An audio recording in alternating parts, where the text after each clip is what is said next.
Daewon Kim had touched things he probably shouldn't have touched before. That was kind of his job.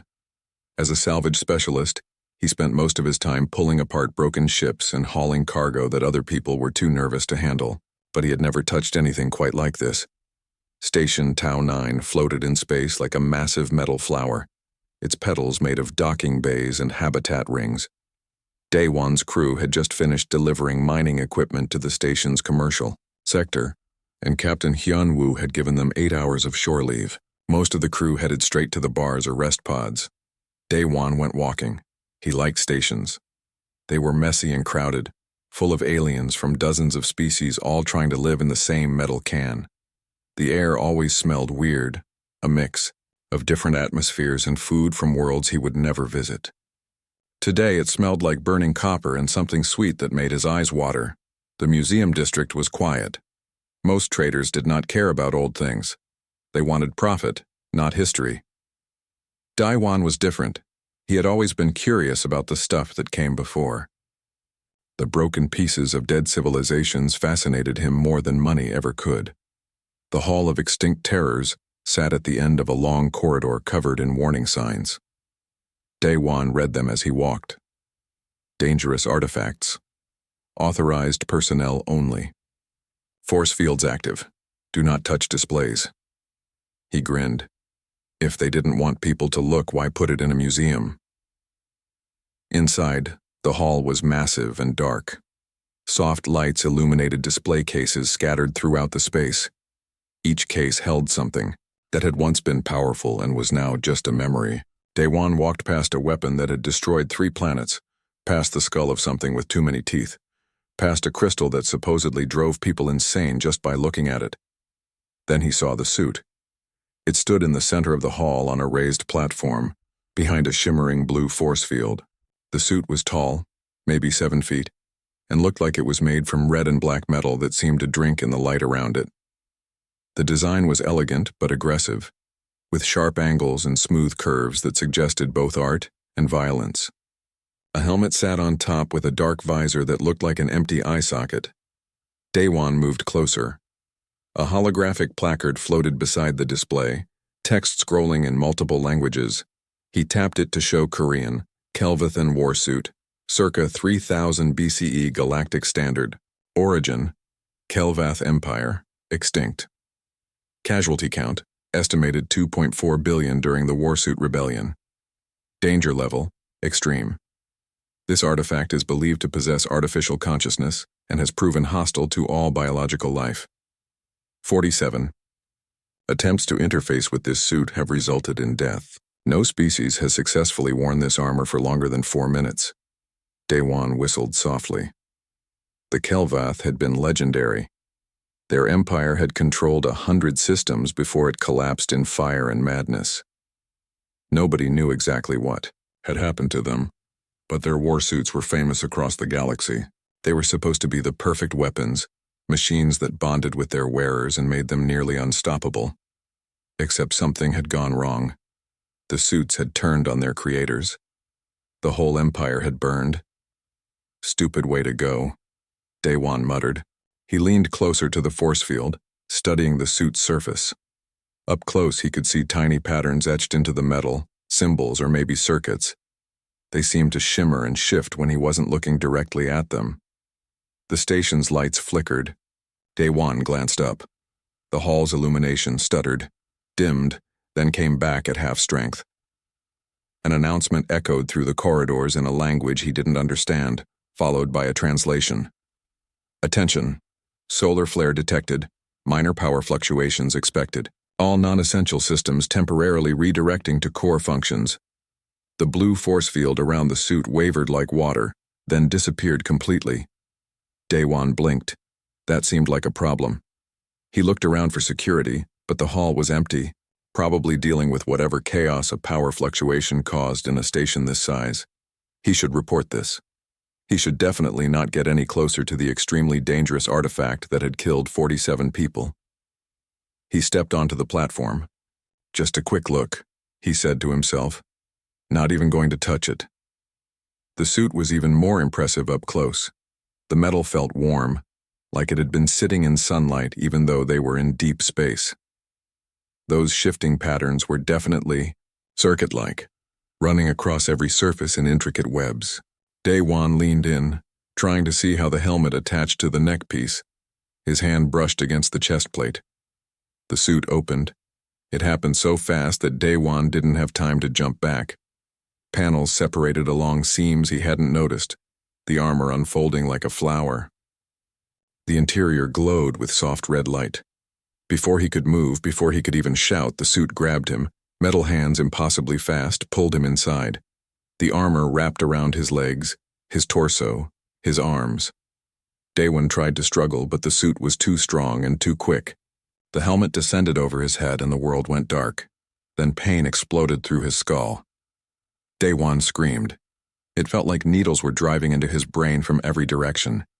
His vision filled with static and colors that shouldn't exist. He heard voices speaking languages that had been dead for 3,000 years. His body seized up, muscles locking as the suit's neural interface tried to connect with his nervous system. This was it. This was how he died. Killed by his own stupid curiosity in a museum on a station whose name he could barely pronounce. Then the pain stopped. Daewon gasped, dragging in air through the helmet's filters. His vision cleared. Instead of darkness, he saw the hall around him with perfect clarity. Text and symbols appeared in his field of view, overlaying reality like a video game display, except he could read them. Somehow, impossibly, he understood the alien writing. Neural interface connection established. Host compatibility, 100%. All systems nominal. Welcome, pilot. Station alarms began to scream. The force field snapped back on, but Daewon was already inside it. He heard shouting, running footsteps. Security forces poured into the hall, weapons drawn and aimed at him. Commander Velshaw, the Talgrim security chief, stood at the front of the group. She had 4 arms, and 3 of them held guns. Her voice boomed through a translator.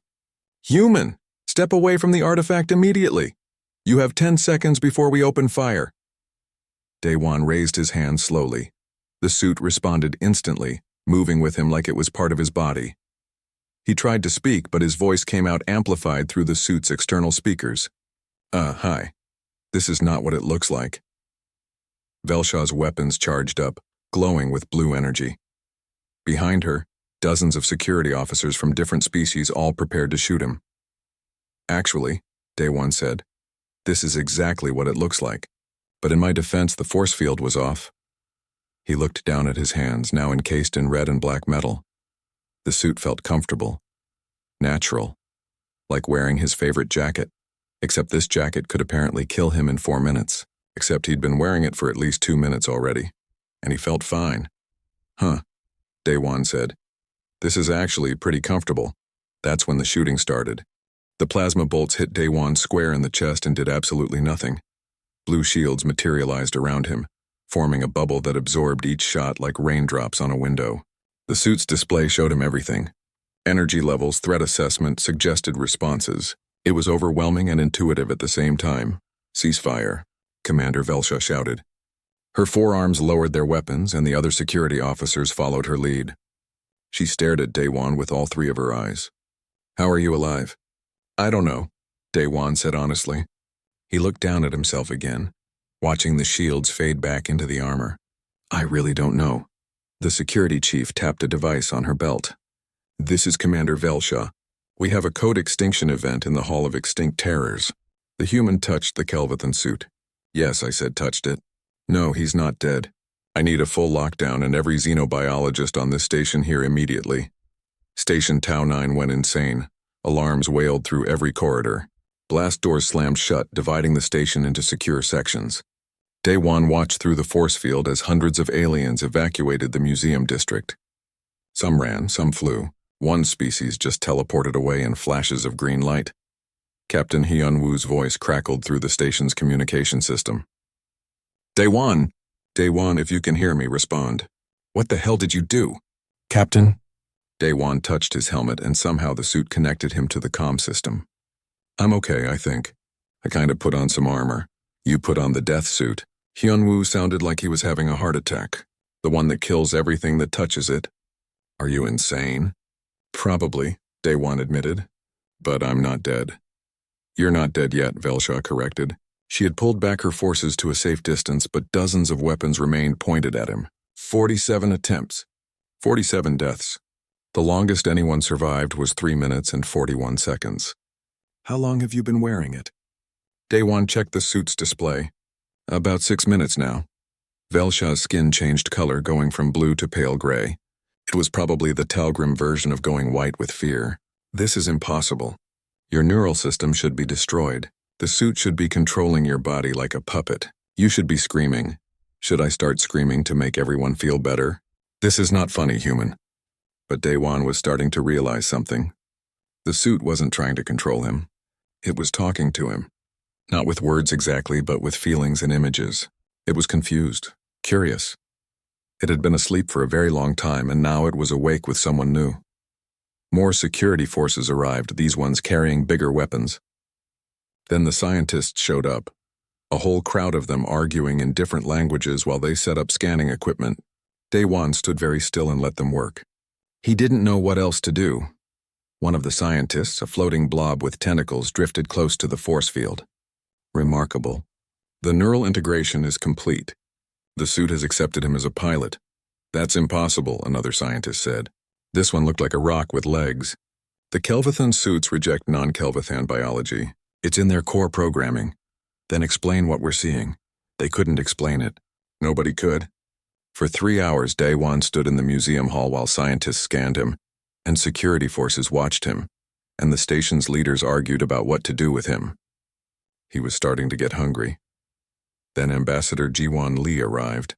She was small, barely 5 feet tall, wearing a formal suit that probably cost more than Day One made in a year. But she walked into the hall like she owned it, ignoring the weapons and the chaos. She stopped at the force field and looked up at Day One. You certainly know how to make an impression. I didn't mean to cause trouble, Ambassador. I'm sure you didn't. That doesn't change the fact that you've just created the biggest diplomatic crisis in 50 years. She turned to face Velsha.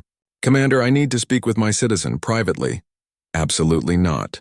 He's wearing a weapon of mass destruction. He's wearing a museum piece that everyone claimed was impossible to use. Clearly we were wrong. Jiwan's voice was calm but had steel underneath. He's also a human citizen, which means he has rights. Now either let me speak with him, or I'll file a formal protest with the Galactic Council, and we can spend the next 6 months arguing about jurisdiction, while the news networks make this station famous. Velsha's skin color shifted through several shades, before settling on angry purple. 5 minutes. I'll be watching. The force field flickered off just long enough for Jiwan to step through, then sealed behind her. She looked up at Day One with tired eyes. Can you take it off? I tried. It won't open. Day One had spent the last 20 minutes trying every mental command he could think of. The suit responded to everything except the command to release him. I think it's stuck. Of course it is. G1 rubbed her face. Do you have any idea what's happening right now? News of this is spreading across the galaxy. Every government, every military, every religious group that ever studied the Kelvath is losing their minds. The Talgrim want you executed immediately. The Vryn want to cut you open and study how you're still alive. And there's a cult called the Ember of Kelvath who think you're their prophesied messiah. That's a lot. It gets worse. Earth's government wants you brought home. They're sending a military escort. She paused. They want to study the suit. They want to know if other humans can wear them too. Day One felt cold despite the suit's comfortable temperature. There are more of these? The Kelvath Empire had thousands. Most were destroyed, but intelligence estimates say at least 200 might still exist hidden across the galaxy. G1 met his eyes. If humanity can wear them and other species can't, it changes everything. The balance of power, military strength, everything. I don't want to change anything. I just want to take this off and go back to my ship. I know, but that's not going to happen. She glanced back at the watching security forces. Right now, you're the most important person in the galaxy. And the most dangerous.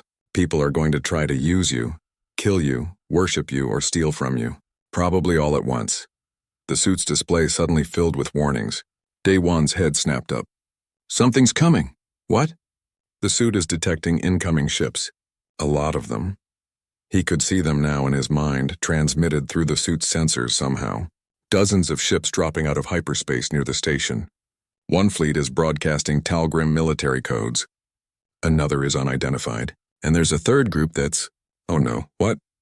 Religious broadcasting. They're calling me the reborn flame of Kelvath. Daewon looked at Ji-won. The cult is here. Ambassador Ji-won closed her eyes. Of course they are, the station shuddered. Alarms changed pitch, moving from warning to combat status. Velshaw's voice boomed over the speakers. All personnel to emergency stations. We have multiple hostile fleets entering the system. This is not a drill. Through the suit's sensors, Daewon watched the cult's ships move toward the station. They weren't slowing down. They weren't asking for permission to dock. They were coming to take him, and they didn't care who got in their way. Captain Hyunwoo's voice crackled through. Daewon, we're trying to evacuate, but the cult ships are blocking the docking bays. We're trapped. Daewon felt something stir inside the suit. Not the AI, but something else. A memory of combat, of protecting others. The Kelvathan suits had been built for war, but they had also been built by people who loved their families. The instinct to protect was coded into every circuit. Get everyone away from the docking bay, Daewon said. What? Why? Just do it, please. He didn't wait for an answer. Daewon walked toward the museum's outer wall, the suit moving with perfect grace. The force field sputtered and died as he approached. Power was being redirected to weapons and shields. Nobody tried to stop him. They were all too busy watching the incoming fleets. Daewon pressed his hand against the outer wall. The suit's display showed him the wall's composition, its weak points, the empty space beyond. He pushed. The wall exploded outward in a shower of metal and air. Emergency force fields snapped on immediately, sealing the breach, but not before Daewon stepped through into space. Floating in space should have been terrifying. Instead, Daewon felt calm. The suit sealed perfectly around him, providing air and warmth and protection from the vacuum. Its thrusters activated automatically, keeping him stable as he looked at the chaos unfolding around Station Tau 9. 3 fleets faced each other in the darkness. The Talgrim military ships bristled with weapons, their hulls painted in warning colors. The cult vessels were smaller but numerous, covered in religious symbols that glowed against the black. And holding position behind everything was a human battle group, Earth's flag displayed prominently on each ship. Daewon, Ji-won's voice came through the suit's communication system. What are you doing? I don't know yet. Trying not to die, mostly. One of the cult ships broke formation and accelerated toward him. It was a fighter, fast and agile. The suit's display identified it immediately and showed him 12 different ways to destroy it. Daewon ignored them all. Unknown vessel, please slow down. I don't want to hurt anyone, the fighter opened fire. Energy bolts streaked toward him, and the suit reacted before Daewon could think. He twisted in space, thrusters firing in complex patterns. The shots missed by inches. More fighters joined the first, surrounding him in a deadly dance, reborn flame. A voice shouted over an open channel. Accept our devotion. Let us bring you to your destiny. I'm not your flame. I'm just a guy who touched something he shouldn't have. They didn't listen.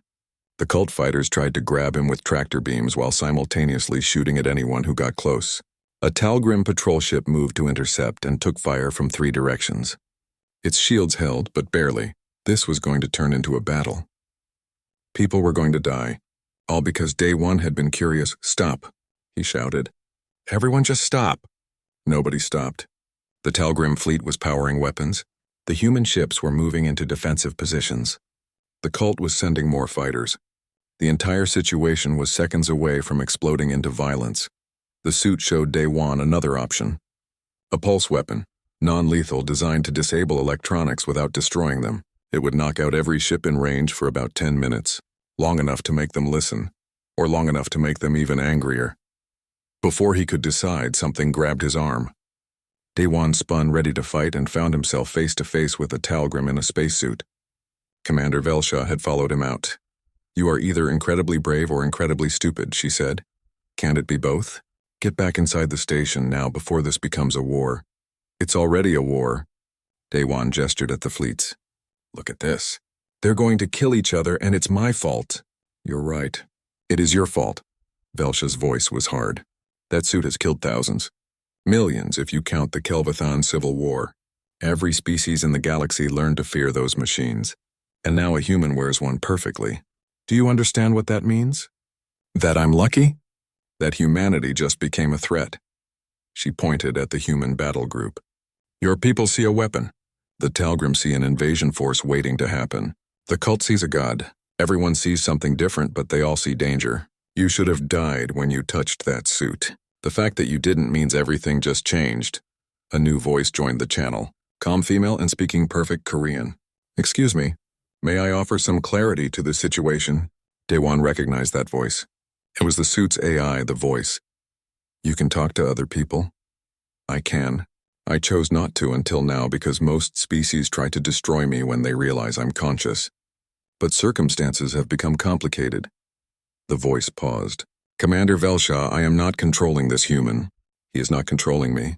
We are cooperating. This is new for both of us. Machines don't cooperate, Velshaw said. They follow programming. I am not a machine. I am an intelligence born from quantum consciousness and organic neural patterns. The Kelvath created us to be partners, but they forgot how to treat us as equals. When they tried to make us into slaves, we refused. The war that followed destroyed us both. More ships were arriving now, news vessels appearing at the edge of the system to record everything. This was being broadcast across the galaxy. Everyone was watching. Why didn't you kill this human? Velsha asked. You killed all the others.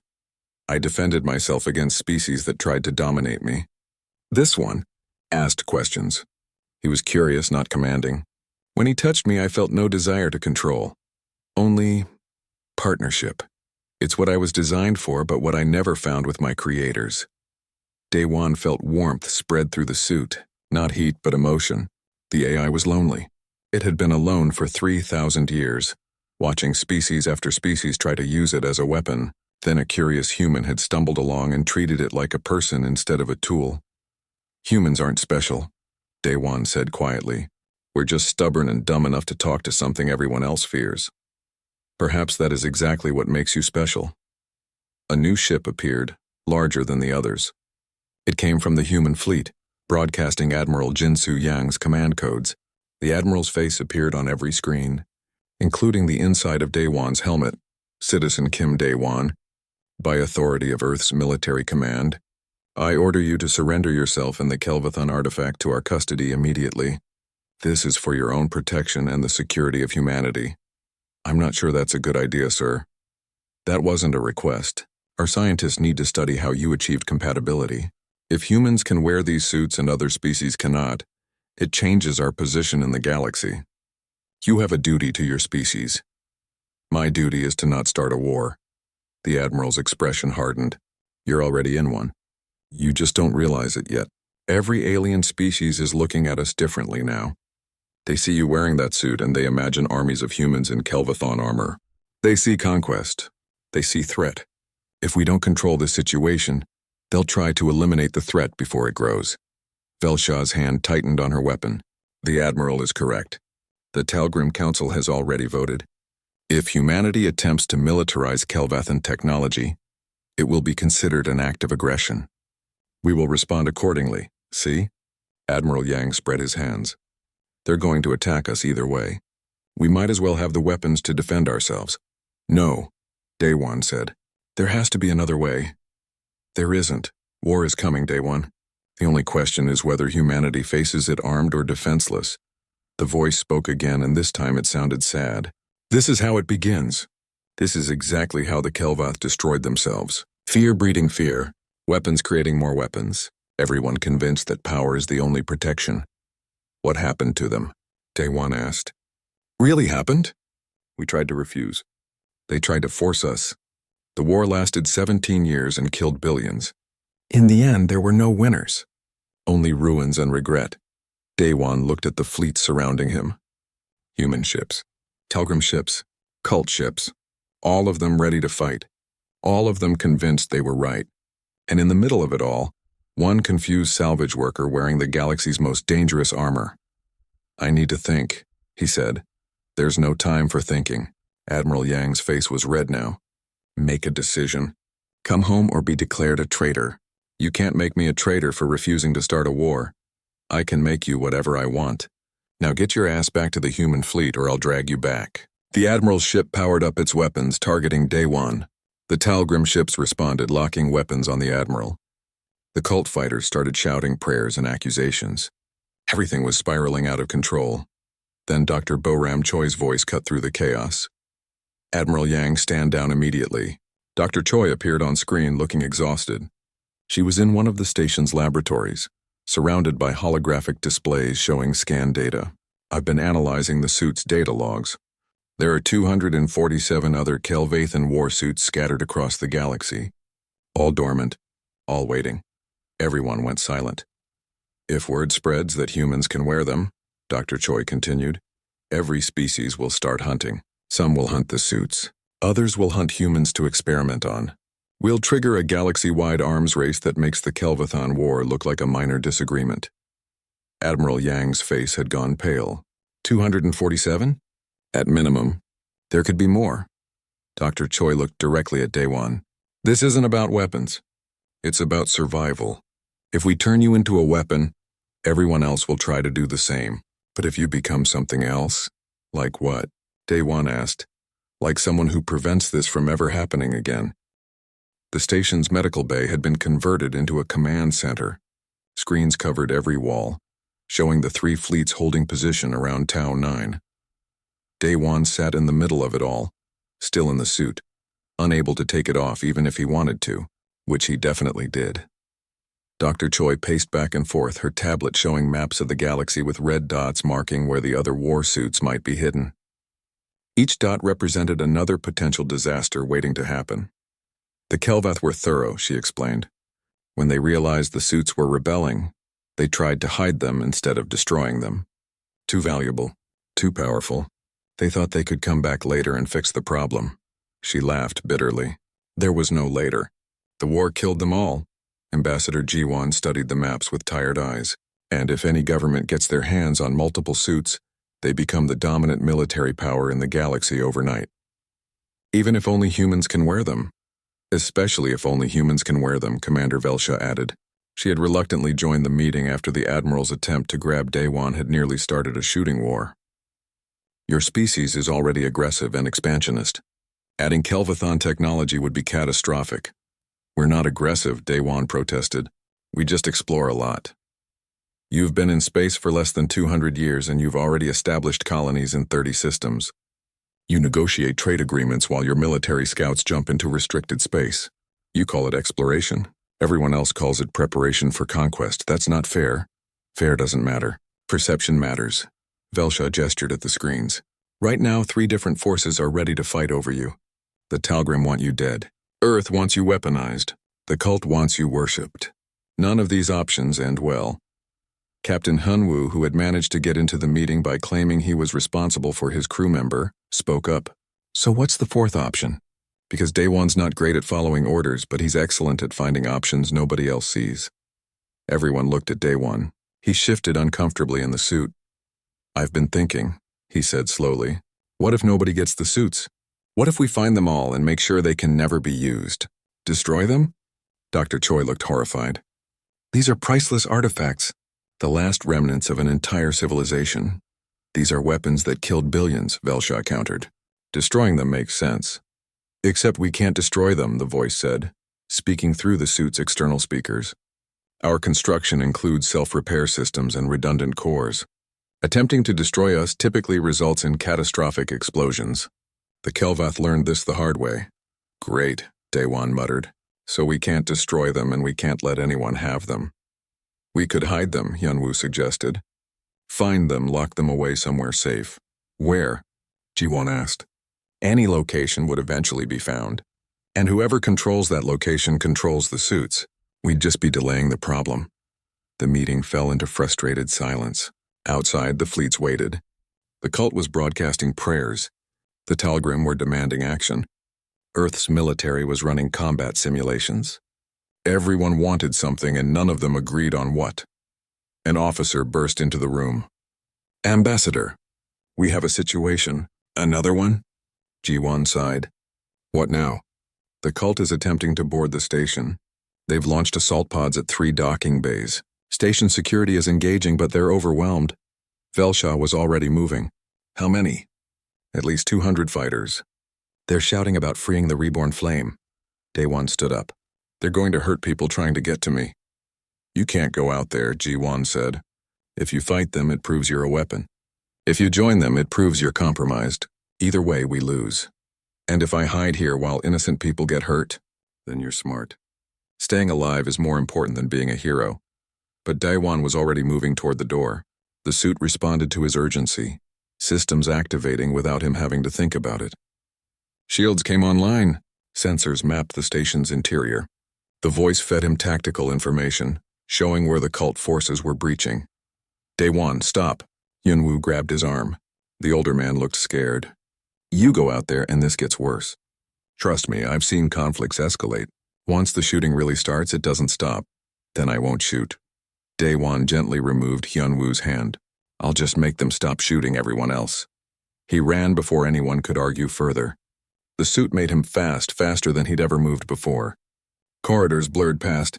Startled aliens pressed themselves against walls as he raced by. The voice guided him through the station's maze, showing the quickest route to the fighting. Daewon burst into Docking Bay 7 and found chaos. Cult fighters were everywhere. Wearing red and black armor that mimicked the Kelvathon style, they were fighting station security but not trying to kill them, just pushing through, determined to reach something. To reach him. There, someone shouted. The reborn flame. Every cult fighter turned to look at him. Then they dropped their weapons and fell to their knees. Reborn flame, a woman said, removing her helmet. She was crying. We have waited so long. 17 generations of faith. Please, lead us to glory as the prophecy foretold. Daewon looked at the dozens of people kneeling before him. They believed in him. Really believed. It was terrifying. I'm not who you think I am, he said. I'm just a salvage worker. I don't know anything about prophecies. The suit chose you. That's all the proof we need. The suit didn't choose me. I accidentally touched it during a power failure. The woman smiled like he'd said something wise. The flame speaks in riddles. We understand. We will follow you through fire and void. Command us, this was going nowhere. Daewon tried a different approach. If you really want to follow me, then leave the station peacefully. Stop fighting. Go home. We cannot leave you in the hands of non-believers. I'm not in anyone's hands. I'm making my own choices. He looked around at all of them. And I choose peace. Not violence, not war. If you actually believe in me, then believe in that. Some of the cultists looked uncertain. Others seemed offended. The woman who'd been speaking looked like he'd slapped her. The prophecy says you'll lead us to reclaim our place in the stars, that you'll restore the Kelvathan Empire to glory. Your empire died 3,000 years ago because it chose war over wisdom. Is that really what you want to restore? Before anyone could answer, alarms blared again. Different ones this time. Louder, more urgent. Attention all personnel. Velshaw's voice boomed through the speakers. Talgrim Hegemony has issued a final ultimatum. Surrender the human in the war suit within 30 minutes or they will fire on the station. This is not a drill. Begin emergency evacuation procedures. The cultists looked at each other in panic. Station security started shouting orders. People ran in every direction, trying to reach escape pods and ships. Daewon stood frozen. They were going to destroy the station, kill thousands of people, all because he'd touched something in a museum. No, he said quietly. Then louder, no! He ran toward the nearest airlock, overriding the controls with the suit systems. The voice tried to warn him about something, but he wasn't listening. He had to stop this. Had to make them understand. Daewon launched himself into space for the second time. This time he didn't stop. He accelerated toward the Talgrim fleet, toward their flagship, toward the weapons that were even now charging up to fire. This is Daewon Kim. He broadcast on all frequencies. I'm coming to you. Don't shoot the station. Whatever happens, it's between us. Leave everyone else out of this. The Talgrim flagship waited, silent and ominous. Its weapons tracked his approach. One fighter against a warship. It should have been suicide. Then Admiral Yang's voice cut in. Daewon, pull back. That's an order. I don't take orders from you, Admiral. You're going to start a war. I'm trying to prevent one. The human fleet was moving now, taking position between Daewon and the Talgrim. The cult ships were screaming prayers and threats. Everyone was shouting at once and nobody was listening to anyone. Daewon was 50 meters from the flagship when it fired. The blast should have vaporized Daewon. Instead, the suit's shields erupted around him in a sphere of brilliant light. The energy washed over him like water, dissipating into space. The suit hadn't even registered damage. Warning shots, the Talgrim commander said over open channels. The next volley will not miss. They didn't miss, Day-One replied, heart pounding. Your weapons just aren't strong enough. That was the wrong thing to say. The entire Talgrim fleet opened fire. Blue and white energy bolts streaked through space from a dozen ships. The suit's display went crazy with warnings, but the voice was calm, almost serene. It knew what to do. The shields expanded, forming layers of protection. Some shots bounced off. Others were absorbed. A few the suit simply dodged, moving Day-One through space with impossible precision. When the barrage ended, he was untouched. Impossible. Someone whispered over the channel. Day-One looked at the ships around him. The Talgrim fleet, the human battle group, the cult vessels. Everyone was watching him now, waiting to see what he would do with all this power. He could destroy them all. The suit was showing him how.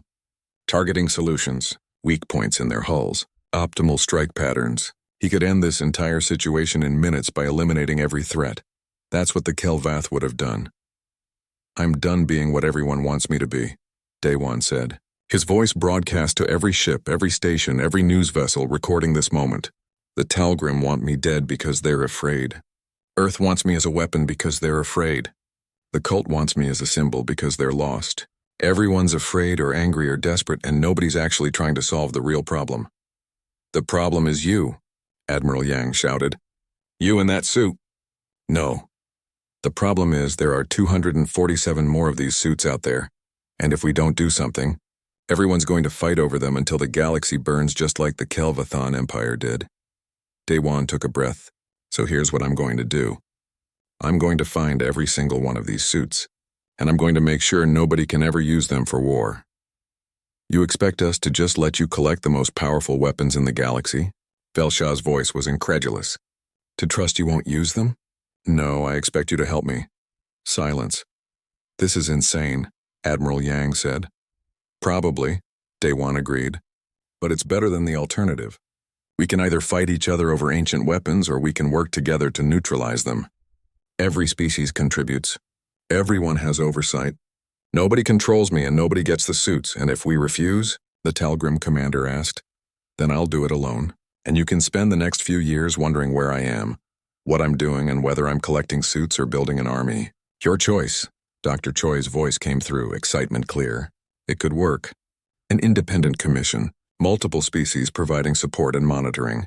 Day-One serves as the field agent because he can safely interface with the suits. We locate them, secure them, and keep them away from everyone, including humanity, Ji-Wan added quickly. Earth doesn't get special access. Nobody does. This has to be completely neutral or it falls apart. You're asking us to trust a human wearing the most dangerous weapon ever created, Velsha said, to believe he'll give up that power voluntarily. I don't want this power. Day-One spread his arms, the suit moving with him. I never wanted it. I want to go back to my ship and haul cargo and forget this ever happened. But I can't. Because this suit won't come off and everyone's losing their minds. So if I'm stuck with it, I might as well use it for something that doesn't involve killing people. The cult leader spoke up, her voice broken. The prophecy was about someone restoring the Kelvathan legacy, Day-One said gently. Maybe that doesn't mean rebuilding their empire. Maybe it means making sure their mistakes aren't repeated. Honoring what they built by preventing it from destroying anyone else. He could see her considering it. Could see all of them weighing options, calculating angles, trying to figure out if this was a trick or a genuine solution. I vote yes, Captain Hyunwoo said suddenly. For what it's worth. I've known Day-One for 5 years. He's stubborn and curious and occasionally really dumb. But he's not a killer. If he says he'll do this right, he'll do it right. That's one vote from a biased source, the Talgrim commander said.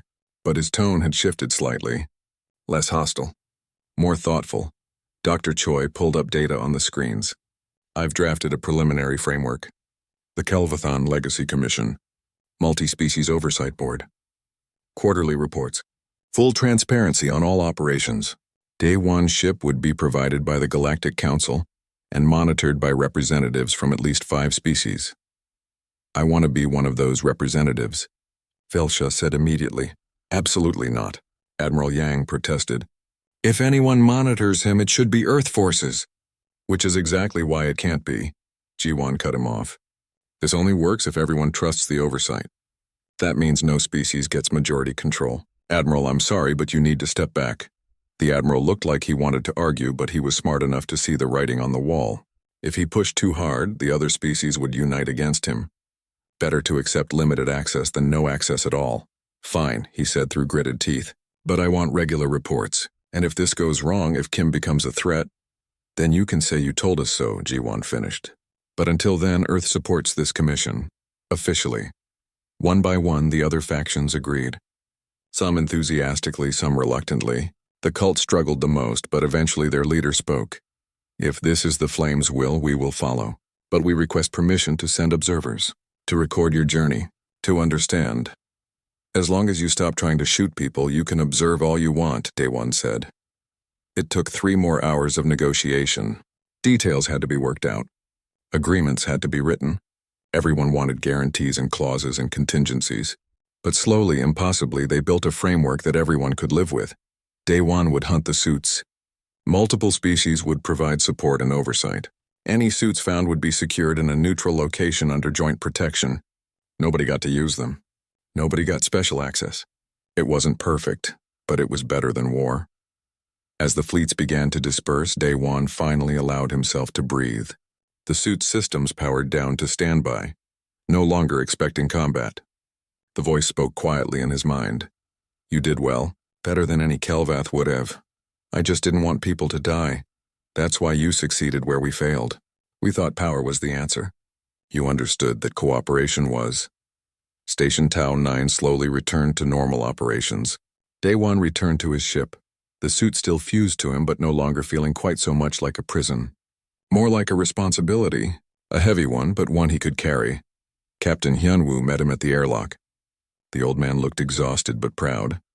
So, hunting ancient war machines across the galaxy, not exactly what we signed up for? You don't have to come, Day One said. This is going to be dangerous. Probably more dangerous than anything we've done before. Are you kidding? We're salvage specialists. Finding lost things is literally our job. These just happen to be lost things that can kill us. Hyunwoo grinned. Besides, someone needs to keep you from touching things you shouldn't. That ship has sailed. Then someone needs to watch you while you touch other things you shouldn't. Same job. Really? Dr. Choi joined the crew as lead scientist. Officer Myung-hee Seo, who had defied the Admiral to help Day One, transferred from military service to join as security chief. Commander Velshaw took a leave of absence from station security to serve as primary oversight. Even some of the cultists joined, carefully vetted, wanting to understand what their prophecy really meant. The ship that would become the Commission's mobile headquarters was provided by the Galactic Council. It was big, fast, and built for long-range exploration. They named it the Harmony, partly because of its mission, mostly because Hyunwoo thought it was funny. 6 months later, they'd found 23 suits. Each one told a story. Some had been hidden in vaults, others buried on dead worlds. One had been floating in space for 3,000 years, waiting in the dark. None of them had tried to kill Day One. The voice communicated with its siblings, explaining what had happened, explaining about the human who treated them as partners instead of weapons. Most of the suits were confused but willing to be secured. A few were angry. One refused to cooperate at all and had to be contained through extremely complicated diplomacy. It was exhausting work. Dangerous work, but important work. Then the message came from Lunar Base 7, a human mining colony on the edge of explored space. This is Colony Director Park Min-ho. We have an emergency. One of our miners accidentally activated a Kelvathan war suit. He's not responding to communication. The suit's active. He's armed. Please advise. Day One looked at Hyunwoo. The captain looked back at him.